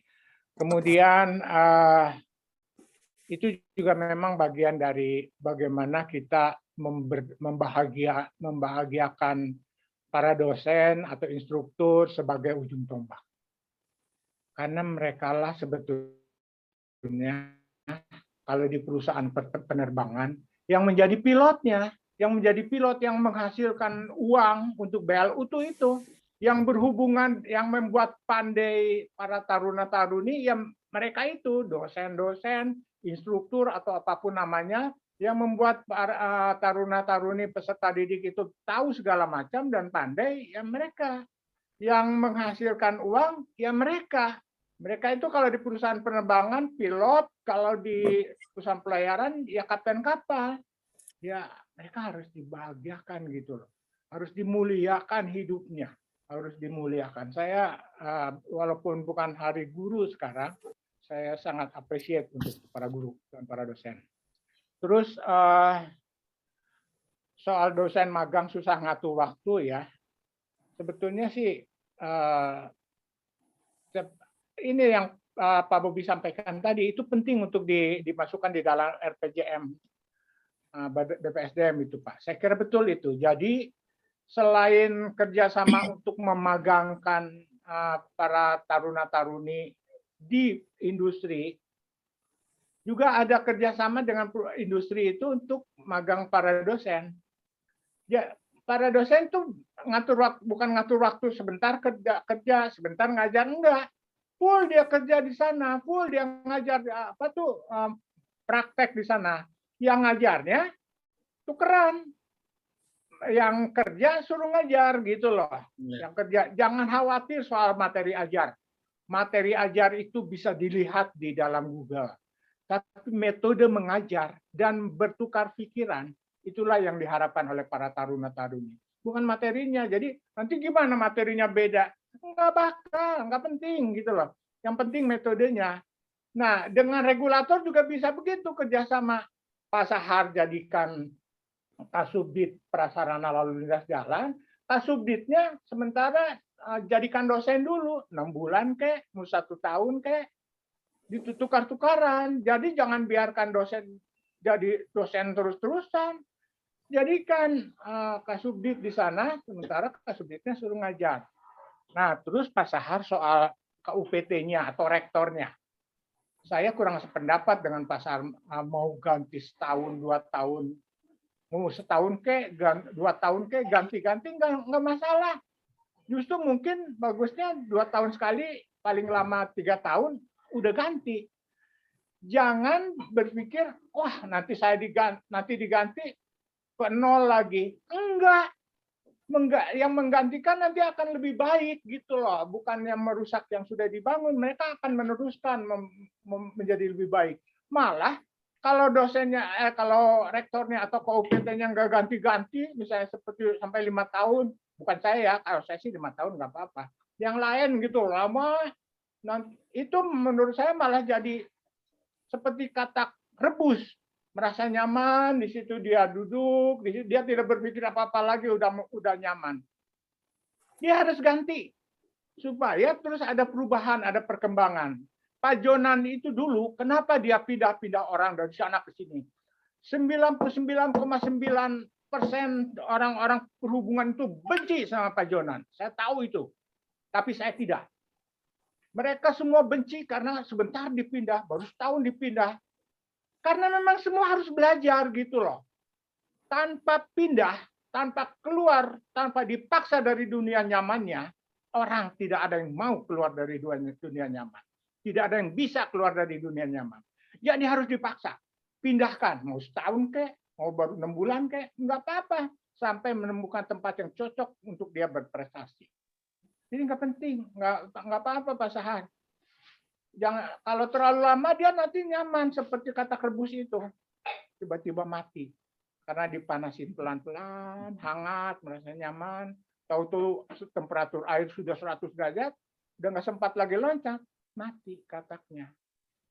Nah terus Pak Desmond tadi saya sudah singgung, memang begitu Pak Desmond. Kalau kita tidak bisa melakukan sesuatu, biar orang lain yang melakukan. Begitu Pak Wendy, terima kasih. Terima kasih luar biasa Pak Dedi. Kita terima kasih banyak atas sharingnya Pak Dedi pada hari ini. Sangat bermanfaat untuk kita semua dan terima kasihnya juga Pak Dedi menjawab dengan gamblang, dengan terus terang, dengan apa adanya, dan tadi juga membuka kesempatan teman-teman sekalian mau bertanya, ada bahkan mendebat apa adanya. Begitu pula kesempatan itu dimanfaatkan oleh para taruna ya, taruna dan taruni. Pak Sahar, silakan Pak closingnya, Pak Ketua. Ya, Pak. Terima kasih Pak Wendy. Pertama kami WA Dosen Tran dan Suara Dosen Tran menyampaikan banyak terima kasih ke Pak Dedi yang telah mengajak kita berdiskusi mengenai diklat transportasi pagi ini, dan Pak Dedi juga sudah memberikan gambaran yang dulu, sekarang, next generation, dan bagaimana kita seharusnya melaksanakan dunia pendidikan transportasi. Semoga apa yang kita bicarakan pagi ini ada didengar, disimak, dan ada yang menindaklanjuti. Kita harapkan bersama, tentunya Pak Dedi juga tidak berhenti pagi ini, terus berkarya untuk menjadikan dunia transportasi yang lebih bagus melalui pendidikan. Terima kasih semua Bapak Ibu yang sudah hadir, Pak Bobi, Pak Desmond, Pak Yusuf, Pak Pepen, Pak Niko, dan Pak Wendy Aritenang yang sudah setia memandu acara ini. Semoga kita sehat selalu. Selamat tahun baru. Semoga dunia pendidikan transportasi Indonesia ke depannya lebih bagus. Demikian Pak Wendy. Terima kasih. Amin. Amin. Jadi ini sesuai arahan Pak Kepala Ketua Admin webinar Suara Dosen Tran kali ini yang terakhir untuk tahun ini. Desember, setelah itu kita libur, kita mulai lagi Januari, begitu ya Pak Sar? Ya Pak, kita mulai lagi tahun depan. Terima kasih. Selamat berlibur dan mohon maaf lahir batin kalau ada hal yang kurang berkenan. Terima kasih. Kita akhiri ya Pak. Ya Pak. Foto bareng Pak Dedi Pak. Oh iya, ini foto bareng Pak Dedi nih. Salam Pak semuanya. Foto bareng Pak Pamit. Pamit. Oke Pak, baik. Oke, terima kasih.